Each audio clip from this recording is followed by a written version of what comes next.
All right, guys. With that all down, let's get things started here, shall we? And we're going to start off with this. House of the Dragon, of course, has started back up again. And we got the first episode last week, which was fantastic. Absolutely fantastic. And somehow, some way... Palpatine returned?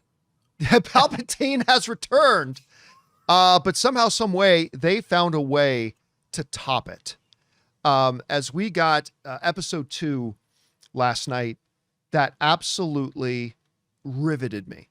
I was absolutely and positively riveted every single scene with some iconic lines. Now, by the way, just to let you guys know, we are going to go into some details about the episode from last night. So if you don't want to know anything that happens in it, don't be on the internet at all today because the headlines are already all over the place. But maybe mute this until you see this title thing at the bottom change.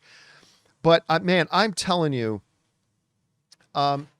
it had one of the great individual episode performances I've ever seen. I'm not going to say it's the best, but I'm going to say it's one of the best.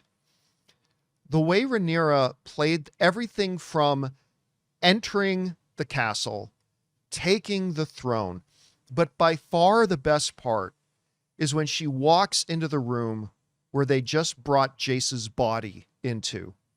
And at first, it's denial. Like, what have you done? Answer me. What have you done? Like, she knows he's dead, but there's denial at first. And then she finally breaks down. And I'm like, I'm getting emotional watching it.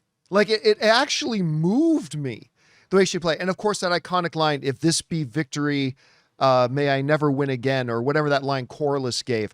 But then, guys, the line that Corlys's illegitimate son says, when he says, I have no gold to offer you, all I have is my name. And he says something along the lines, that is worth more than a mountain of gold to me. That dude is starting to become one of my favorite characters in this show, by the way.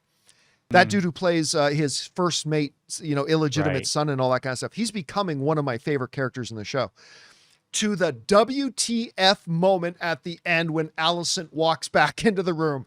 Like, I'm watching the show with Anne. Bro. And Anne will like almost jumped in her. She's just like, oh no. Like all like, it was just, it's not just brilliantly written. It's perfectly orchestrated. Every moment, every camera angle, every line of dialogue. It was so good. I loved this episode so much. Anyway, Rob, you had a chance to watch the episode last night. What did you think about it?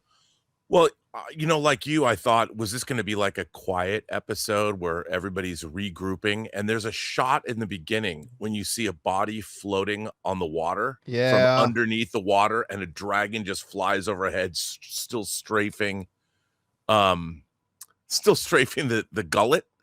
And I'm like, oh, this episode ain't playing. And it just went from there. And it does to me what Game of Thrones did so well. It's not about the battles. It's not about special effects. It's about the characters, where in rooms, the fate of the universe at any one time is being played out before you. And throughout this episode, it was just one incredible acting scene after another with all of these different forces and all of these different things. And on one hand, you think, maybe after all the carnage that they might hold it together, that two people were conspiring to get somebody one place. And you think until nope, somebody's going to come back and see something and all hell is going to break loose again. And I had to watch it twice. The acting, like you said, I already have a massive crush on Emma Darcy, and they are an incredible actor. But that performance, like you pointed out, I was stunned. I was stunned by that acting performance. And these long takes, I was just like, God, I don't know what kind of prep that required. But then surprises and turnabouts, and this to me is what genre television is all about. When science fiction, fantasy, and horror are working at this level, that's why we love it, man. That's why we love it. Yeah, like even like some of the major news sites like running Rhaenyra's return to King's Landing and House of the Dragon season 3 has fans calling it peak television. And it was. I mean, it was absolute peak television. By the way, two other things that just minor, quick little details, but I thought they were awesome. The one was when Rhaenyra and Daemon are leaving and about to go get on their dragons.